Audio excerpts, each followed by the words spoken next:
পর্ব ১৯০ সত্যিকার ভালোবাসা। প্রকৃত সুখ পেতে হলে আপনাকে অবশ্যই আল্লাহকে ভালোবাসতে হবে। আল্লাহর ভালোবাসা অর্জন করা যার জীবনের প্রধান উদ্দেশ্য বা ব্রত, সে সর্বাপেক্ষা সফল, উন্নত ও সমৃদ্ধ ব্যক্তি।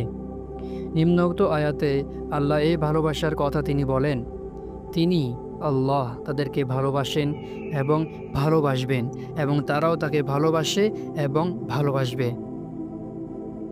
হে মুহাম্মদ, আপনি মানবজাতিকে বলে দিন, যদি তোমরা আল্লাহকে ভালোবাসতে চাও তবে তোমরা আমার অনুসরণ করো, তাহলে আল্লাহ তোমাদেরকে ভালোবাসবেন এবং তিনি তোমাদের পাপসমূহ ক্ষমা করে দিবেন।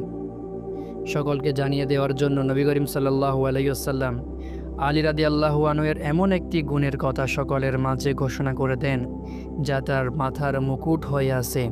আর তা হলো, নবী করিম সাল্লাল্লাহু আলাইহি ওয়াসাল্লাম আলী রাদিয়াল্লাহু আনহু সম্বন্ধে বলেন, আলী রাদিয়াল্লাহু আনহু এমন এক ব্যক্তি যে আল্লাহ ও তার রাসূলকে ভালোবাসেন এবং তাকেও আল্লাহ ও তার রাসূল ভালোবাসেন। নবী করিম সাল্লাল্লাহু আলাইহি ওয়াসাল্লামের একজন সাহাবী কোরআনের সূরা ইখলাসকে ভালোবাসতেন।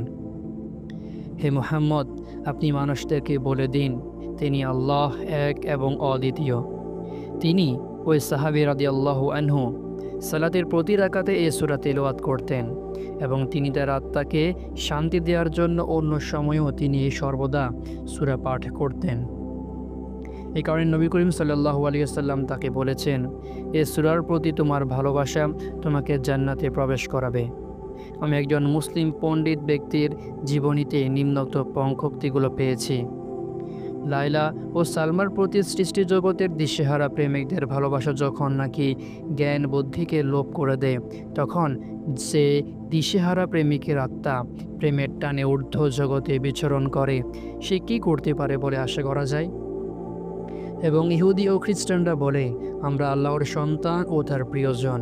হে মুহাম্মদ সাল্লাল্লাহু আলাইহি ওয়াসাল্লাম, আপনি তাদেরকে বলে দিন, তাহলে তিনি তোমাদেরকে তোমাদের পাপের কারণে শাস্তি দিবেন কেন?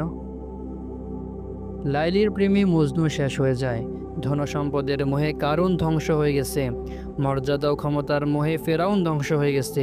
পক্ষান্তরে হামজা রাদিয়াল্লাহু আনহু, জাফর রাদিয়াল্লাহু আনহু, হানজালা রাদিয়াল্লাহু আনহু আল্লাহ তার রাসূলের প্রেমে শহীদ হয়েছেন। আল্লাহ তার রাসূলের প্রতি ভালোবাসাকারী দল ও দুনিয়ার প্রতি ভালোবাসাকারী দল, এই দুই দলের মাঝে কতই না বিস্তর ফারাক।